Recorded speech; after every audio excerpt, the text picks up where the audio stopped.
welcome back to this third episode of the Clinician Founder Podcast, where we spotlight the journey of clinicians building expert-led, mission-driven businesses. I'm your host, Dr. Shubhendu Kulshreshtha, an executive coach and an emergency physician helping clinicians like you become founders. Today's guest is Dr. Hesham Abdalla. He is an ex-mentor of mine, especially in the quality improvement space, but he is also the co-founder of Hexitime. Hexitime is more than a platform, it's a movement. It enables healthcare professionals to exchange their time, skills, and experience as a currency for innovation. So if you spend an hour, you earn an hour. And that simple idea is unlocking collaboration, improving services, and connecting change makers across the system. In this episode, we dive into how Hexitime was built, what it's like to co-found a system-level innovation while still working clinically, and what led Hesham to transition into a global leadership role in Dubai, and also take Hexitime with him. If you've ever wondered how to take your own idea beyond the whiteboard and build something that serves the entire healthcare ecosystem, then this conversation's for you. Let's get into it.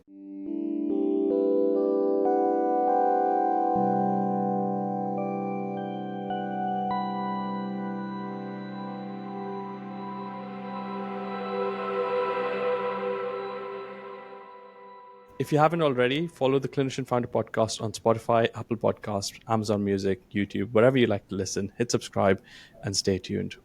Thanks so much for joining me today, Hesham. How are you? I'm really well, Shub. Great to see you again. Really nice to reconnect. Good to see you as well. I think it's been a long time since we connected, and it's been a pleasure and an honor to be working with you and stay connected through your journey. We met while you were in Oxford as head of quality improvement, and now you're in Dubai as head of quality for Dubai Health. How's that transition been for you?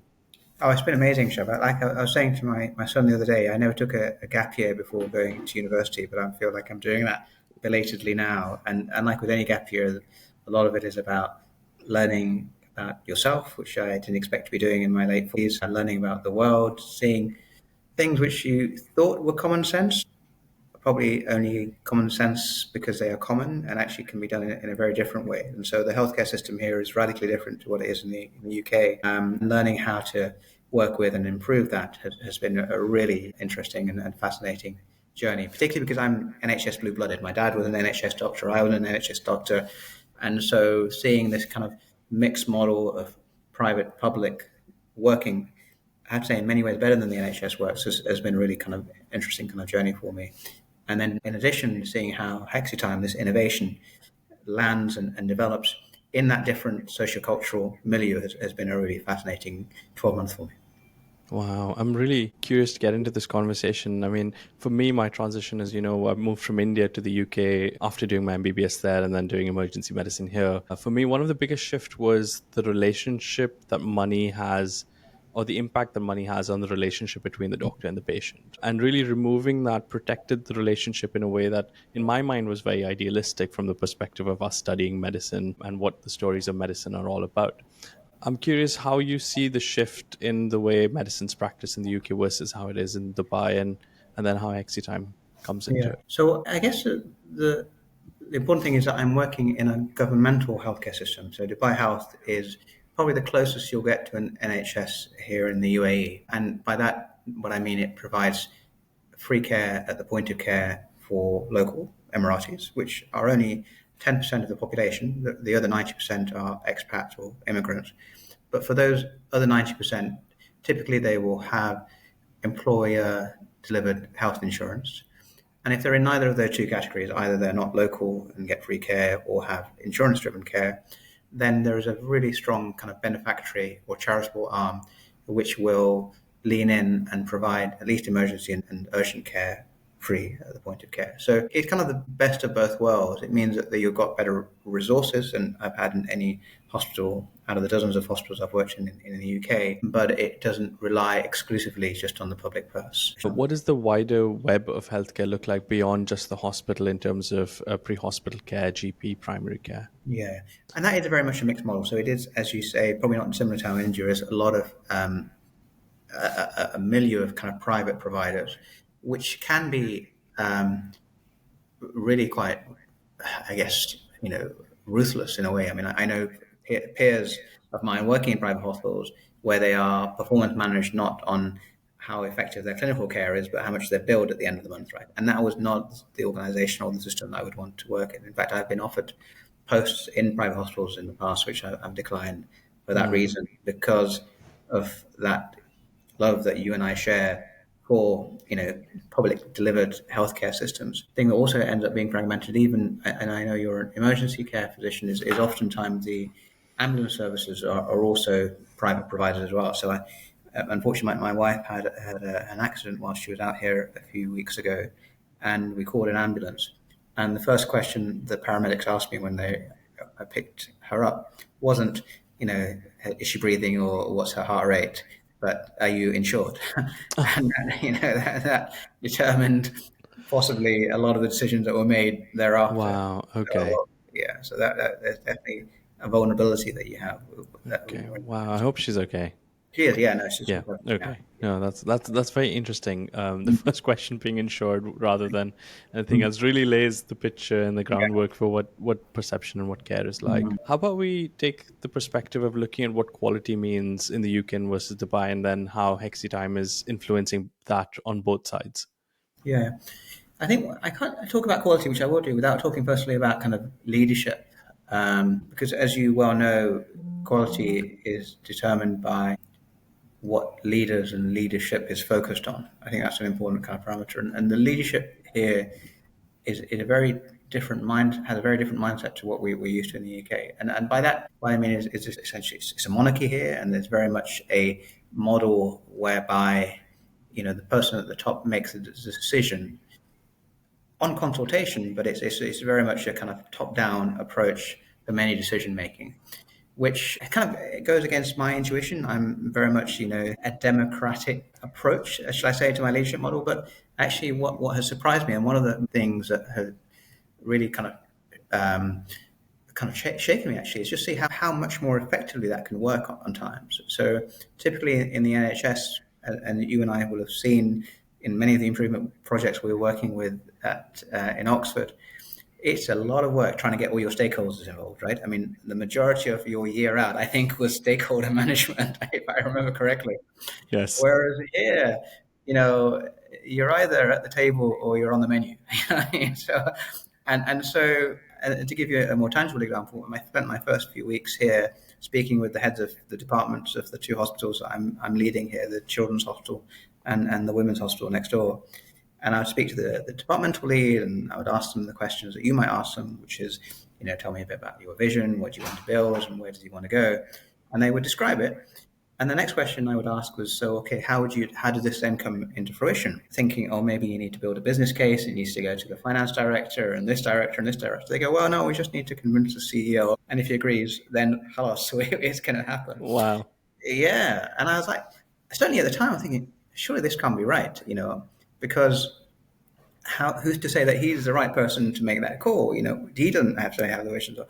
But actually, it means that decisions are made when they are made very quickly and very effectively, and that leads to the speed of change. And obviously, Dubai is an example, which the country that's my age, and yet it has got the tallest buildings in the world, the deepest scuba diving in the world. It's an extraordinary place that has grown at an incredible speed, partly because of that readiness to pivot and make decisions on the basis of a relatively small group. So it feels like, and we're going to talk about startups, but it feels like a startup, even though it's an organization of 15, 16,000 staff. And I think that's an important part of how quality improvement happens within this organization. It's oftentimes making the key decision makers, getting the key decision makers involved and on board. And once that occurs, then there's no stopping it, really, in many ways. Rapid movement. I'm imagining that from a very simplistic level, that you very quickly move into PDSA cycles where decisions are made and you can actually test and iterate. Exactly. Does that mean that you kind of start looking at projects from a different lens entirely? Yeah. So I don't think necessarily there's a kind of. I mean, as you and I know, that's what as the bricks and mortar of quality improvement is around iterative design and redesign and reimagining solutions. That's very much, and that's my kind of modus operandi. But it's not necessarily the way that things have been done up until now. Oftentimes, once those decisions that I've just described are made, the expectation is that it's delivered yesterday. There is that kind of speed doesn't necessarily allow that iteration and failure is oftentimes Okay. a dirty word. And that's actually quite problematic in our industry, where I'm talking about patient safety. And so, as you know, a key part of patient safety is leaning into when things go wrong, understanding where incidents occurs, recognizing where safety may be compromised. And because of that fear of failure, should we call it, for lots of different reasons, it's quite a difficult area to kind of dive into. So a lot of my work over the last 12 months has been around building the psychological safety to investigate Hmm.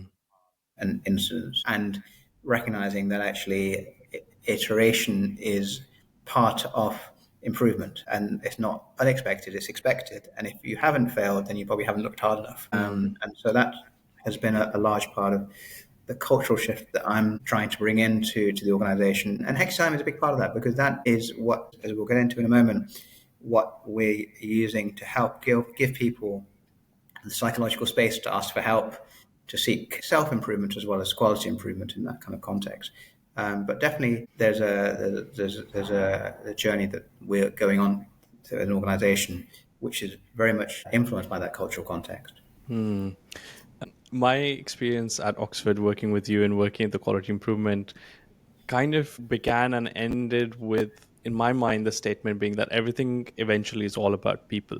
Mm-hmm. And I'm hearing a similar theme to what you're suggesting now as well, is that often the work we were doing in Oxford was also around culture change. And I remember the talk at the IHI conference of saying, if culture eats strategy for breakfast, then how do you get it on the menu? And that was just a mind-blowing perception shift. And here you are again, once again, leading a culture change. How do you see, what are some of the foundational principles that you kind of see, and how is it different in the UK versus Dubai? And I'm really curious because I think this almost directly links into what Hexitime is doing. So Mm-hmm. let's talk about Yeah. that. So a big difference between the UAE and the UK, that I've alluded to already, is the steepness of hierarchy here, for the reasons that I've just described to you, which is very effective in, because it helps decision making very quickly and very effectively when those decisions are made. But also it has a dark side, which is the fear of undermining your leader, or being seen to undermine your leader when you're have escalated a concern, or kind of saying I don't know is a difficult thing for leaders to do here, because of the kind of taboo around that. There's a kind of stereotype that actually the leaders should know what they're doing, because that's why we've appointed them in the first place, right? And so the cultural shift that we're making here is around helping to kind of flatten that hierarchy, and actually saying to the leaders here that actually saying I don't know is actually a really empowering thing for your team, and it allows them to step into spaces they wouldn't have been able to otherwise. And it doesn't necessarily undermine you, and it doesn't reduce your grandeur, but actually is an effective way of changing mindsets and allowing people to have different mentalities than perhaps they would have done otherwise. So that's, I think, will resonate with you based on the conversations that we've had in the past. I think that's particularly challenging here for another couple of reasons. One of them, again, that was one of the shocks for me, is that your visa here is contingent on your employer, and that's an important part of it. Like I said, 90% of the population here are immigrants. Imagine that as a number and translating that into the UK. But each one of those individuals' visa is employer derived, so they are your sponsor, and therefore it's very difficult to go against what your employer or your sponsor might be saying. Kind of whistleblowing or kind of the equivalent thereof is not a thing here. No equivalent of the guardian of safe working or guide. That has been a big part of what we've been doing here. So a large project we initiated was around a collaboration with the Clinical Human Factors Group back in the UK, and have instituted a training program for leaders and educators across our organization, which is all around the principles around kind of human factors and system design that takes into account human fallibilities, and designing teams, services, so that it's easier to deliver good care and harder to deliver bad care. Wow. If there was one person I would think about to take on such a big challenge, it'd probably be you, Hesham. market, I think. I want to get into Hexitime, and how about we go from right in the beginning? When was the first time you even conceived of such an idea? So the story behind Hexitime goes back 5 or 6 years now, actually, when I was in my first kind of senior leadership role back in the NHS as clinical director of my pediatric team. It was a new department in the West Midlands, and it was really kind of it started off with really the culmination of a dream. I'd been wanting to be a doctor since I was a kid, a pediatrician since I was at medical school, and here I was as a clinical director of the pediatric team, and really trying to redesign pediatric services for the betterment of our local population. But then it kind of went wrong pretty soon afterwards, really, as the services were amalgamated, reconfiguration of local services, reduction in resources. Sounds very familiar to what's happening in the NHS. And slowly but surely, I was just ended up being this kind of middle manager trying to satisfy the bosses while placating my fellow consultants and clinical leads. So really stuck in that, was diminishing resources. Staff started leaving, resources were being cut, and I was just trying to hold it all together. I felt responsible and accountable, and coming in early, leaving late for work, overlooking other important things in my life, like my wife and my own kids. And I didn't recognize it at the time, but I became burnt out and left not just my consultant role, but my clinical lead role, but my consultant role as well. So I had to resign from that post. And it was during those months where I was not working, unemployed and possibly unemployable, really, was when I first learned about time banking as an idea, which for those of the listeners who've not heard about it is really old principle, very easy, which is, as you kind of summarized for us at the beginning, Shub, you give an hour, you get one back. So typically with a local time bank, as the one I found in my local neighborhood, you might spend an hour mowing your neighbor's lawn, you get credit, and next time you need some help, and then filling in your tax return, say, if there's an accountant in your time bank, you can use that credit to bring in that accountant. So you get work done without having to pay for it, which was nice because I didn't have any money. You also got really connected with people in your local neighborhood in ways that you wouldn't have connected with before, perhaps. But also what I needed most at the time is that it was very affirmative. It was kind of asset rather than deficit based.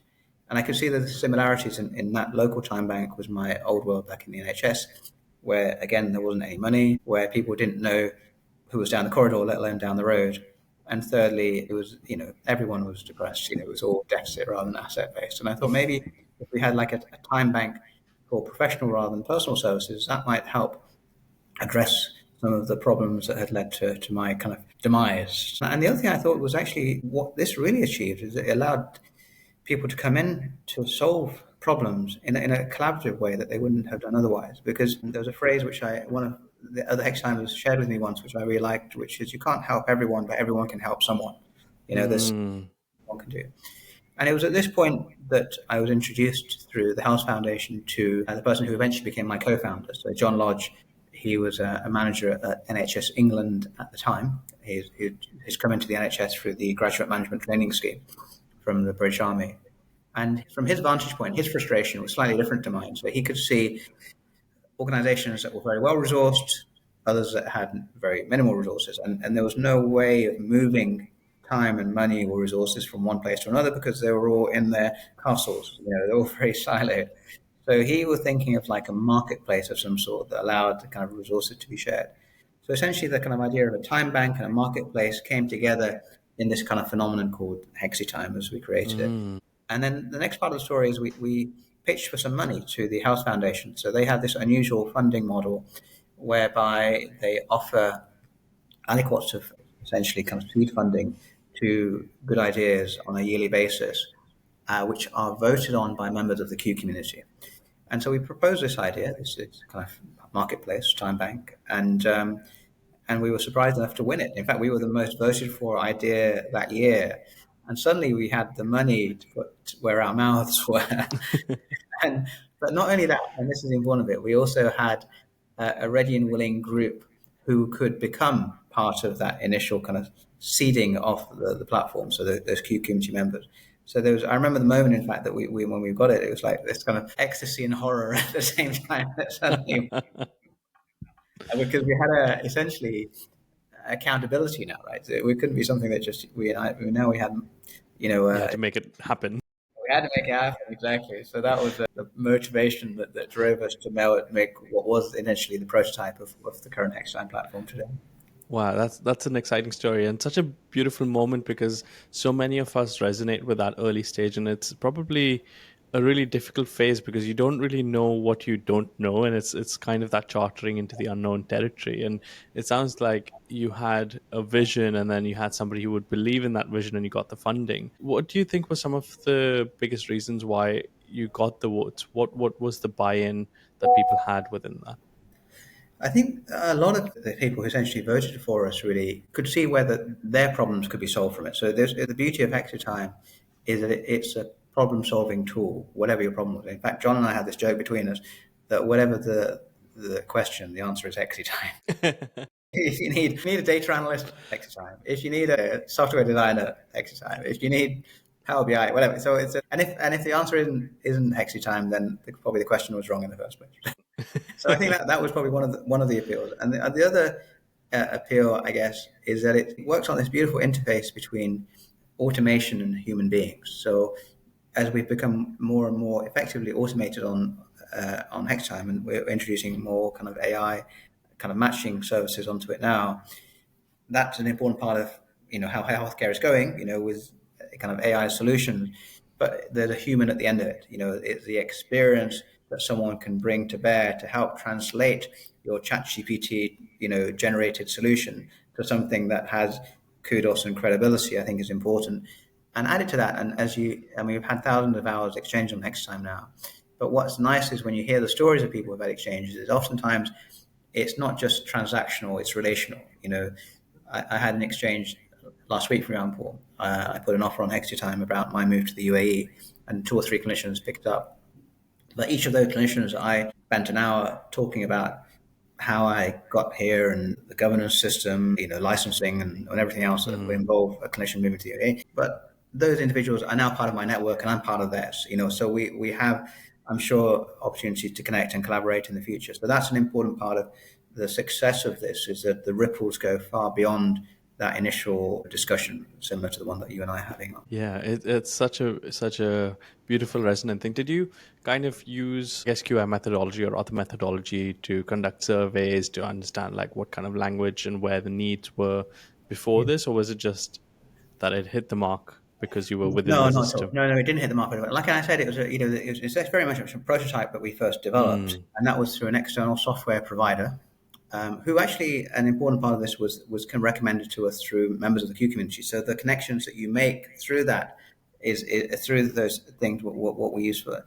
And it worked pretty well first time around, but then we had to refine it for our particular population group. And then the biggest transition we've had recently was when we went independent, essentially. So previously we were essentially renting this platform from this excellent software provider, but we wanted to build it ourselves. And so a lot of our learning over the last 2 or 3 years is essentially moving from a clinician and a manager to being a software as a service. So we now have deployed a technical team, we have a sales team, we have a marketing team, all of those kind of things which are inherently part of a business are now part and parcel of the Hexitime kind of machinery, which certainly didn't exist there at the start, but is an important part of our growth going forward. Yeah, that's very interesting. So I think the idea of giving an hour, getting an hour seems quite simplistic for us to understand. But then how do you look at it when it comes to being a business? And we can maybe talk about this in the UK and then also in Dubai. Yeah. So that's been a big part of our learning. So initially, it was not a business model at all. We were thinking about this as a way to help people like ourselves, leaders and managers in the NHS to solve problems. But always, I was, as you know, Director of Quality Improvement at Oxford. John was Director of Improvement and Innovation at King's. So sustainability of improvements is a kind of fundamental question. So we were always thinking about how do this outlive ourselves? How do we make sure that it doesn't rely, as we did for the first few years, certainly, on grants? And we won several grants and innovation funds, which was fine, but it was not the way we wanted it to live thereafter. So the idea of having both a moral case and a business case was really fundamental to how we wanted to grow. And the kind of the light bulb moment was when we essentially introduced our first customer. So there was a national network in the UK called the Shuri network, who are an amazing group who advocate for women of color in digital tech, and particularly in the healthcare space, which is typically a white male middle class preserve. So that that's their raison d'être. And so they were essentially a community looking for a platform to connect their fellows and the groups that they want to do them. And we were a platform looking for communities. And so essentially they agreed to rent out some space on Hexitime exclusively for their campaign, which I can tell you about in a moment. But that was the first independent amount of funding that we brought in, which then, and this is the beauty of this software as a service model, we can then use to regenerate not just profits, but actually software development, which then help with the next customer and the next customer thereafter. And the Shuri network were a really successful collaboration because they had essentially what they used Hexitime for was to broker connections between mentors and coaches with their Shuri fellows. And essentially those mentors from Google and Microsoft or CCIOs from healthcare organizations would offer 6 hours of shadowing to a Shuri fellow, and that would be their marketplace to kind of connect up with one another. And there were dozens of stories of how this helped those Shuri fellows apply for jobs they would never applied for otherwise, PhDs they may not even have considered. And even for the mentors and mentees, as you interviewed them afterwards, they shared how it changed their perception of women of color, right? Who are just more than just women of color. These are talented, creative, imaginative individuals. And this actually won the NHS Race Equality Award at the inaugural year. So it was a really successful campaign, profitable from our point of view, but it also opened up possibilities for when one happened elsewhere. And the next kind of light bulb moment, just in that kind of business case, I think, is when John, my co-founder, was doing his MBA at Warwick Business School, and he mentioned Hexitime to his supervising kind of professor, and he said, "Well, this is a really good platform, and possibly better than the current platform that we're using at the moment, which is out for tender. So you should pitch for it." And so we did, and we won the tender. And we realized afterwards that the company that we displaced was a £40 million company whose clients included NASA and HSBC. So it was like, wow.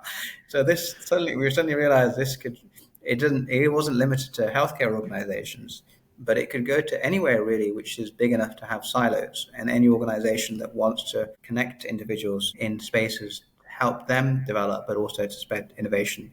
And actually, the nice thing about the Warwick platform is that itself became profitable in terms of how they generated revenue through that. So we could show not just how we were revenue generating as an organization, Hexitime, and we've been profitable now for every year since we've been founded, but also how our clients could utilize it in lots of different ways to generate revenue themselves. So that became the sustainability was kind of inbuilt in the design thereafter. Wow. So you're within Hexitime, there's an environment where time for time is being exchanged, but then when you zoom out, the rest of the world and the rest of the marketplace still exchanges money for services, but then you've kind of done away with the money for time exchange, and that's just such a beautiful thing. I mean, going from that vision of making this happen to, and it sounds like you kind of pitched for opportunities that were showing up, and then you listened to what the market said back to you, whether they wanted it or whether they didn't want it. What was your plan if you didn't get a good feedback or a good response from the marketplace? I think both John and I don't know if we're great strategists actually, but we're quite good tacticians. So I don't think I can tell you where we're going to be in 5 or 10 years' time, although we've got an idea of that now. But actually what we are very capable of doing is adapting to changing circumstances in a way that allows us to do that. So, for example, this differentiation between customers and users was something that we learned really after enrolling on the European Institute in Innovation Technology course. So we were both alumni from that program. And there was a lot of learning and training that we received on that. So neither of us are business people by pedigree or by training. So we've kind of learned a lot through that. So that adaptation has been really on the hoof, I would say. I think the only difference we have made, or perhaps the changes that we've had more recently over the last few years, is we've been more ready to say no to things when they don't align with our direction. So we've recognized, for example, that our successes so far have been in healthcare and education. So we've kind of, although we've had opportunities to kind of diversify even further, we've wanted to consolidate in those two verticals before moving into others. For that same reason, it's more of a kind of recognizing that we want to show the value that's been added here in Dubai. For example, my current employer, Dubai Health, was our first customer. We've just taken on another university and here in Dubai as well, recognizing that's where our strength has been so far. And it's been that kind of strategy. I think for me is about when you say no to things as much as it is about to say yes. That's been a bit more kind When of decisive. when do you think is a good time for a business to try and figure out what their scope is, what their values are, their mission, vision? What are they going to say yes to? What are they going to say no to? Because I feel like there's a time that may be too early and maybe too late. From your experience, what's a good time? I think the question you asked me a few minutes ago, I think is a really good one, because this is around sensitivity to operations, and recognizing what is it telling you, what are we learning from the responses of the marketplace. I think is an important part of that readiness, and the benefit I have in having a co-founder in John is that we have a great relationship. We trust each other, 100%.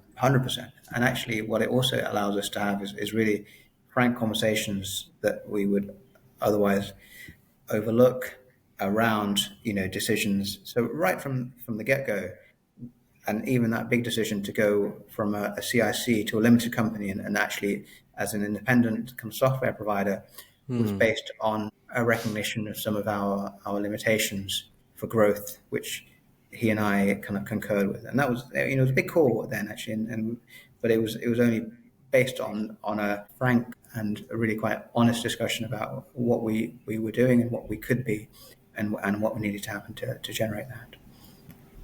Yeah, I think having a co-founder is such an important piece. I think a lot of accelerators and funds and a lot of literature suggests having a co-founder. Do you have any sort of top suggestions for somebody who's starting off very early and is currently on the lookout for a co-founder?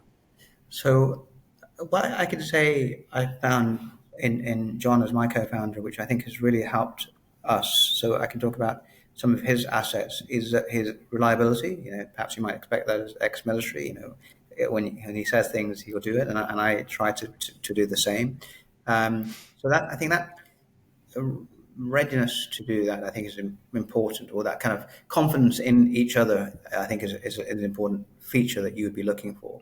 The other thing, which I think maybe is too obvious, but maybe worth stating, is shared values, right? So because like any partnership, whether it's, a marriage or, a business partnership, it's very difficult to maintain that if different things are important to each other. And they're never going to be identical, but at least you need to be able to be explicit about that. And the examples I can cite is around which customers would you take on, which ones you wouldn't. So we've had quite frank conversations around which countries would we sell to and which ones wouldn't. And I'm quite clear about some of those. And so has John, which industry. So we had an interesting conversation about, it was a marijuana company that wanted to build a Hexitime platform. And we politely kind of declined that particular offer for different reasons. So I think that's an important feature. And I can give you the example of a relationship that didn't go very well. So we actually took on another director at some point, which didn't work out, despite the fact that there was a really good personal relationship with that individual. But actually what was missing, I think, was some of that kind of reliability, and it went beyond, which I think the danger when you bring on a friend or a family member as a co-founder is that you can't have those very, it can go tense, I guess, is what I'm saying. You want to try to, the fact that I'd never known John, I never heard of him before we started talking about Hexitime, I think meant that we were able to really hit the ground running from the get-go. And really have those conversations where you're not presuming answers and the other person isn't presuming intent behind the question. That's exactly right. Yeah, I've had a very similar experience with a co-founder for clinic and consulting as well, and we can talk about that after this. But yeah, we did a whole exercise around, okay, what are the values and the vision for clinic and consulting? And as part of that, we did each of our individual values and how do we make decisions? And it was a very liberating experience to see how we're all on the same page, but also understand each other so much more Yeah. and so much deeper. So Difference, that. sorry, just difference is also important. I have to say, I mean, we're not carbon copies of each other. So John is it's very different from me from a personality point of view.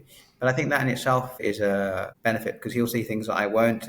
We've got each other's blind spots covered, which I think is also an important part of it. So yeah, so that's I Yeah, guess a kind of proviso. that's amazing. And how in its essence is Hexitime different in the UK versus Dubai or perhaps another country? Yeah.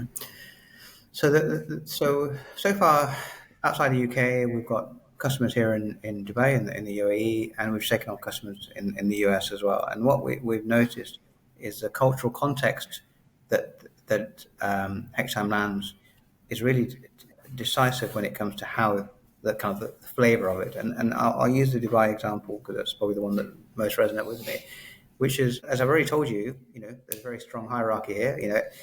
Everyone calls me Dr. Hesham, and even when I try to correct them, I say, "Listen, you can just call me Hesham." They usually reply, "Sorry, doctor." And Hexitime is very countercultural. 1 hour equals one credit. It doesn't matter how many letters after your name, whether you're a professor of X or a doctor of Y. So that's a real interesting kind of challenge to what we're doing here. But what it does do, though, is that it empowers those people who are even more disempowered within our kind of context here. So actually, what we've seen with the UAE examples is that it really resonates with those people who are oftentimes very talented, very experienced, come from abroad, but actually are under-recognized and underappreciated, and allows them to then flourish in ways perhaps they wouldn't have done before.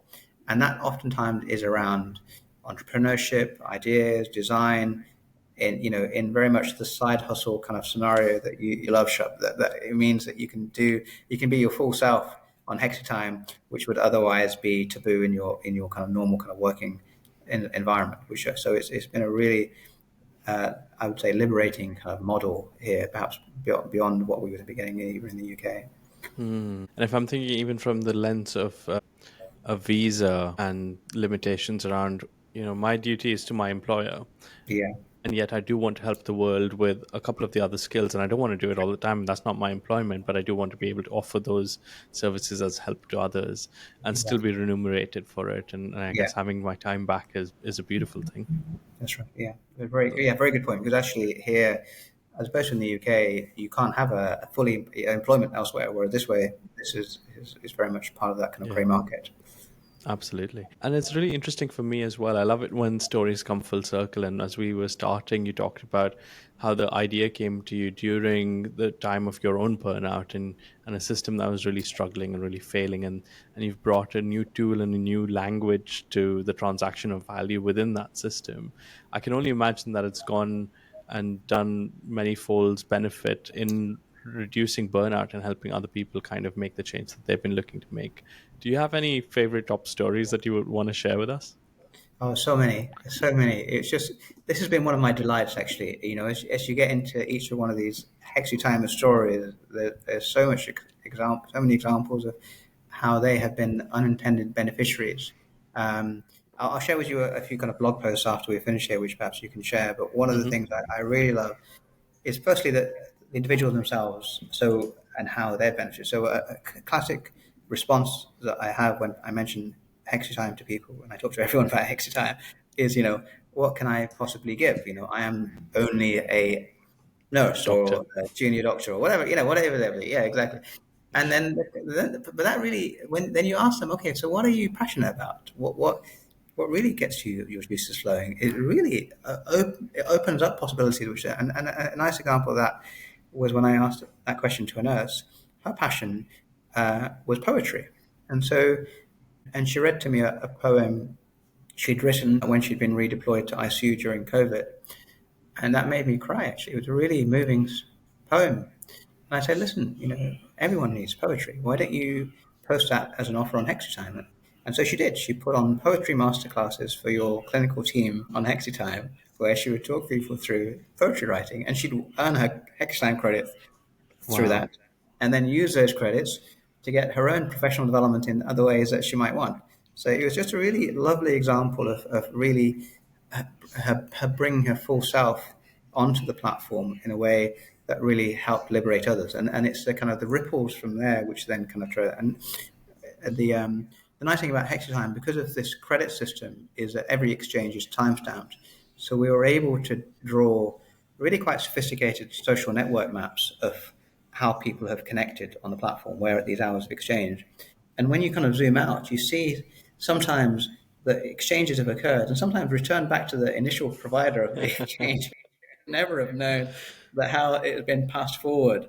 And the reason this is so important to me, partly because of its beauty, but also because from a very functional point of view, what we know, and lots of studies have shown that, is whereas we know most organizations by their org charts, with the CEO at the top, NEDs, and the plebs at the bottom, right? What we know is that org chart is not representative or predictive of how successful the organization is, how profitable it is, how customers are happy, or the satisfaction of their staff. Conversely, the connectedness of the organization, the number of social connections there are between and within levels, are predictive of all of those things, actually. And in our industry are also predictive of the safety of the patients within the system. When the nurse is just able to pick up the phone and speak to the midwife, or the GP is able to speak to the pharmacist because they have a personal connection that is unencumbered by class, hierarchy, title, job description, that is transformative in what can otherwise be a very siloed world. So that's I think, is the meta story behind this, and in terms of how building, as we are with Hexitime, a network of networks, then allows for a much more interconnected world, which allows some of these things which would otherwise be seen as impossible to be very possible. Wow, that resonates so much with me. The ability to just know who's on the other side of the phone, even as rotating doctors, when we get to know who's on the other side of the referral in a different hospital, is completely changes the conversation that we have. That's absolutely amazing. I'm gonna end with, I'll give you a choice between two questions, but I'm going your biggest challenge or your biggest mistake. So how did you overcome your biggest challenge, or if you would do things differently, what would you do? You can pick one. Sure. So I guess the biggest challenge from a Hexatime perspective, I have to say, has been this move to the UAE. It's one of those things where I wasn't looking for it. It was unexpected. It was a kind of random connection. And people sometimes talk about career planning, don't they? But it feels more like careering sometimes, and there's been a part of that. And so this wasn't a secondment or a decision that I made was one foot back in the UK. It was a resignation and moving into somewhere completely new. And so I've had to learn different ways of kind of working, different ways of establishing myself, even language. I mean, I speak a little bit of Arabic, but actually some of my conversations now are 90% Arabic actually. So there's been a huge learning curve for me in that. But as I was saying, just as we were speaking offline, it's probably been the happiest year I've had from a professional life point of view, because I've learned so much more about myself, which I didn't expect to be on the curriculum, as well as learning about how what you think is normal doesn't necessarily have to be normal. And I'll give you maybe a trivial example. As I was saying just before we came online, it's a relatively cool day today in Dubai at 38 degrees. And typically, I've just fueled up my car, and you stop at the forecourt, and you don't switch off the engine whilst the car's fueling up, because you'd roast during that time. So you just whereas if you would not switch off the engine on a UK forecourt, that would be unheard of. It would be trouble, yeah. But it's just a common way of doing it, and it seems like a relatively trivial example, but I can give you dozens more of examples of what are habitual things that I've been doing for all of my career are not done here in the same way. And so it allows you to challenge your mental models, those walls that you've created through habits in your brain or your mind, in a way that perhaps traveling that you wouldn't be able to do had you not moved into a different context. So I guess my challenge and my success has been in that movie, and that would be my encouragement to the listeners or the viewers here is to really push yourself into new environments. Things that you think you might know are as normal could be radically different from a different vantage point. So that would be my kind of lesson learned, I think. Yeah, that's beautiful. I think that resonates with me as well. Just travel, putting yourself in a new circumstance, and just meeting people who've not had the experience that you've had is extraordinary. So thank you so much, Hesham, for sharing your journey about your move, about healthcare being different in different countries, in Dubai versus the UK, about how you built Hexitime, took it to Dubai, and how it's really changed the language of sharing and exchanging value. Now, as always, I'm going to give you the mic to ask me a few questions. And if the audience members have any questions for Hesham or for me, feel free to put them in the comments and we will get to them shortly after this. So, Hesham, over to you. Feel free to ask me whatever you like. Fantastic. Okay, great. I can relax a bit more now. So I'm really curious, Joe, because it's been a little while since we were together in Oxford. And I'm really interested in how you found the move um, out of your healthcare system into the kind of space that you're in at the moment. You and I were talking a few minutes ago about the benefit of having a side hustle in terms of mental health, and I'm interested in how this has helped you achieve your potential, but also how you Yeah. Absolutely. I think funny, I was kind of thinking about this earlier in the day as well, about like how this move's impacted me as a clinician, but also, I guess, larger picture. I think so. The first thing that I very obviously noticed when I went 50%, so the fellowship was 50%. So I went from being 100% emergency physician to doing 50% QI and 50%. And the first thing I realized was I was finally rested because I wasn't like running around trying to save lives literally and trying to make these difficult decisions. For the first time, I realized what rest felt like, and it just put the last 2 years into context for me of how tired I was and why I wasn't able to make the progress that I was hoping to make in my personal life or professional life, and just why things seemed so difficult when they hadn't been previously. I think that was like a really, really big shift. But since then, I've remained 50%. So I've done our programs, and I'm going back into training now after my short career break, back at 50% as well. And it's the story I was remembering this morning was of how when I was doing the QI fellowship, a couple of times on shift in the ED, I would see patients who were frequent attenders or frequent returners or odd presentations. And they had been seen by a couple of my colleagues and a couple of other clinicians in the preceding week as well. But the conversation that I was able to have with them was able to go a layer deeper. And I don't know if this was a little bit of the coaching lens and the QI lens and everything else coming together, but I was able to go a layer deeper and actually ascertain that there were challenges in the social setting. And actually, in particular, this case was a person who didn't have capacity and was a mental health presentation, which had not been picked up in the past because it was not a very obvious typical presentation. It was a more subtle ability to be there with patients. So was I different in a resus scenario in a high acuity situation? Probably not. I think I was still responding to that the same, but I was better able to respond to the other spectrum, which was, those regular patients, which is a huge bulk of the work that we do in the emergency department.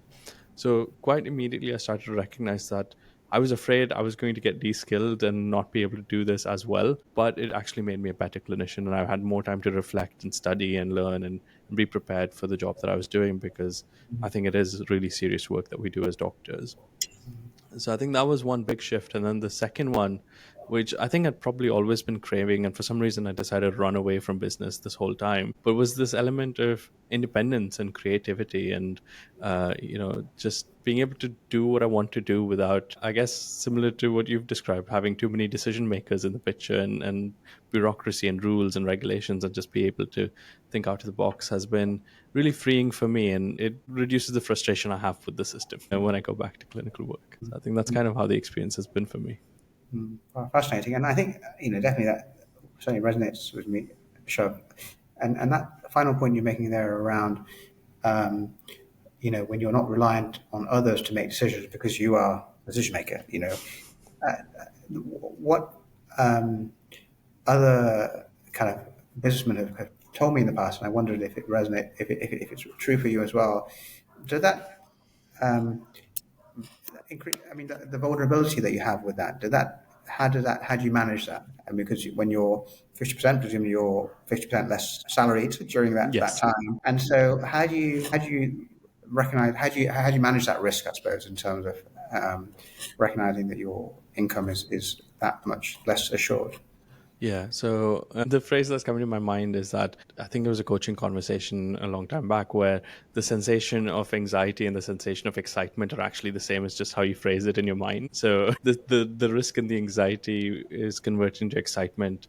And I think one of the biggest factors is that my wife is also she's a surgeon, and so we both have salaries coming in, and so she's supporting me in that initial transition into what I'm doing now until I became revenue generating. And I think the second thing was that the business model for me has very low costs, so I've not got capital to invest in coaching and working with people and consulting. So I think from once that was kind of squared away, and we did an Excel table and we said these are our monthly expenses, this is how much you get, this is how much I get, and like how do we budget things, once that was taken care of, I think the rest of the journey became a lot more exciting. There was certainly a time when I was locuming, and the locum market has been really bad in the UK recently, and it was quite challenging, and sometimes I was doing too many shifts and I couldn't coach enough, and then sometimes I had too little shifts, but then being able to go on to a rota helped me manage that as well. And I think there's an element of my personality in this as well. I recently did a Link personality profiler, which is one of the personality tests, and it gives you your motivations. And one of the motivations it ranks is security. And it ranks you from very high to medium to low to very low.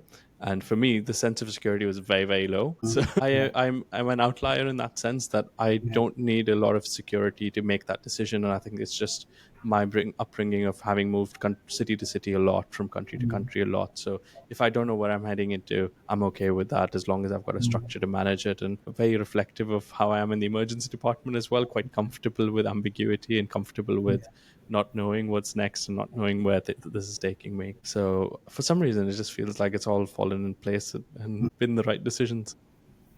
Fascinating, yeah. And I can definitely see how being an outsider looking in gives you a different kind of perspective than being an insider looking out, right? So, the fact that you not just migrated, but even the way that you work, your fellowship, for example, you've always been, perceiving what's happening. And there's a slide I use as one of my teaching slides where you've got two kind of fishes swimming one way and the third fish swimming that way. And this fish asks these two fishes, how's the water? And the next slide is these two fishes. One of them looks at the other one and says, what's water? Because they don't even know what they're seeing or what they're swimming in, because they're in that context all the time. But actually, when you come into a new environment, that's really a precious time, because you recognize the milieu is different. So I can see how that would be an asset for you in terms of moving through. So fascinating. Absolutely. Yeah. Thank you. I enjoy talking about these things. And I love the questions that people ask me. For some reason, I thought they'd all be the same, but of course they're not. Of course, they're not the same questions. Yeah. No, thank you so much. It's a great way for my audience to get to know a little bit about me as well. And it's only fair that if I've asked you questions for 45 minutes, that you get to ask me a few as well, especially since none of this is scripted and we just get on the call and have a conversation with everybody. Lovely. So I think with that, I'll say that's a wrap on today's episode. Huge thanks to Dr. Hesham Abdalla for sharing his journey and showing us what's possible when clinicians lead with collaboration, courage, and clarity of purpose, and a vision that really stuck. If you're walking away with fresh ideas, or maybe even permission to finally act on your own, make sure to follow or subscribe so you don't miss what's coming next. Our next live episode is on Wednesday, the 30th of July, with Mr. Malapakola, a consultant plastic surgeon and the founder of Clinician as well as Clinician Consulting. We'll be exploring what it takes to move from a practitioner to a provider and building your own infrastructure-led business as a doctor.